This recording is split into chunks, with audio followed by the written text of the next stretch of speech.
কত দুঃখের, কত আফসুসের, কত লজ্জার।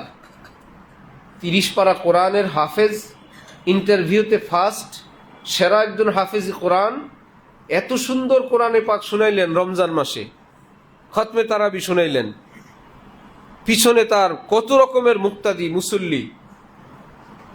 রমজানের 20 রোজা গেল, এখন ওই হাফেজ সাহেবকে সামনে বসায় হাফেজ সাহেবদের জন্য টাকা কালেকশন আরম্ভ হইল,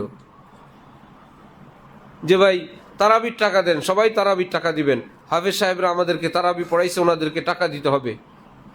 এটা নিয়ে কথাবার্তা চলছে, এটা নিয়ে চাওয়া হচ্ছে। তারপর ইমাম সাহেবদেরকে রমজান উপলক্ষে কিছু দেওয়া লাগবে, মুয়াজ্জিন সাহেব, খাদেম সাহেব আছে।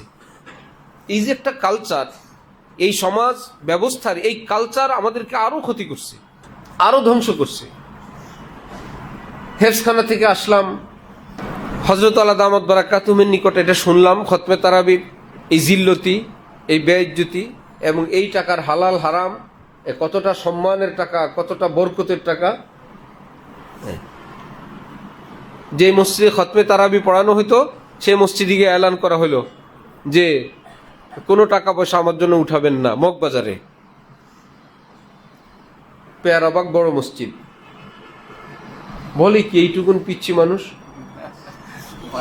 কোনো টাকা উঠাবেন না, আমি এই ফি সাবিলিল্লাহ আল্লাহর জন্য আপনাদেরকে নামাজ পড়াবো।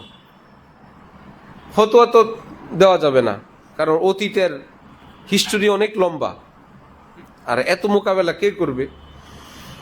হযরত আল্লাহর সঙ্গে মশওয়ারা করে বিনা ফতোয়ার ভাষায় হযরত আল্লাহ থেকে শোনা, বললাম একজন হাফেজ সাহেব তারাবি পড়ান, মনে মনে আশা 27 রোজা আমাকে একটা টাকা দিবে, আমি মার্কেটিং করব, খাবো, ঘুরবো, উড়াবো।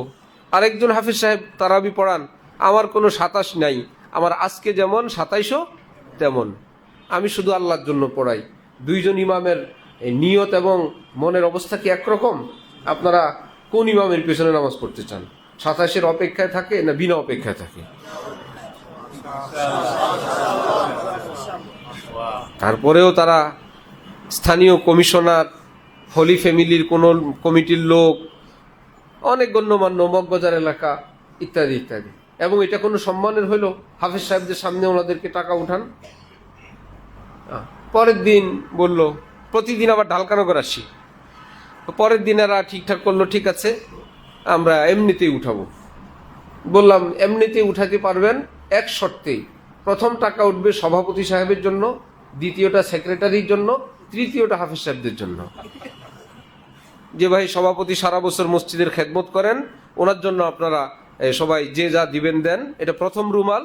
দ্বিতীয় রুমাল এটা সেক্রেটারির, ওনার জন্য আমরা, উনি তো কোনো টাকা পয়সার জন্য খেদমত করেন না, আল্লাহর জন্য করেন, আমরা আমাদের মহল্লাবাসীর পক্ষ থেকে রমজান উপলক্ষে সেক্রেটারির দ্বিতীয় রুমাল, তৃতীয়টা হাফেজ সাহেবের জন্য। এইটা বললে তো বেচারারা এইবার মাথায় আসছে যে এতো তো আমার নামে টাকা উঠলে তো এর চেয়ে তো আবার মৃত্যু ভালো। ও ইজ্জত শুধু তোমার আছে, আলেমে দ্বীনের নাই? সামনে বসা এরকম বেইজ্জত করো, জলিল করো, কয় টাকা দাও? টাকা কয়টা দেয়? বেইজ্জত করে দিন কি দিন মানুষের সামনে। যে মানুষকে এরকম মেন্টালি মানসিক টর্চার করা হয়, সে বড় হবে কিভাবে? শেষে বলল ঠিক আছে, আমরা আর এরকম ঘোষণা দিয়ে, তারা জীবিত আছে এখনো অনেকেই, আলহামদুলিল্লাহ, বহুত মহব্বত করে এখনো, ভীষণ।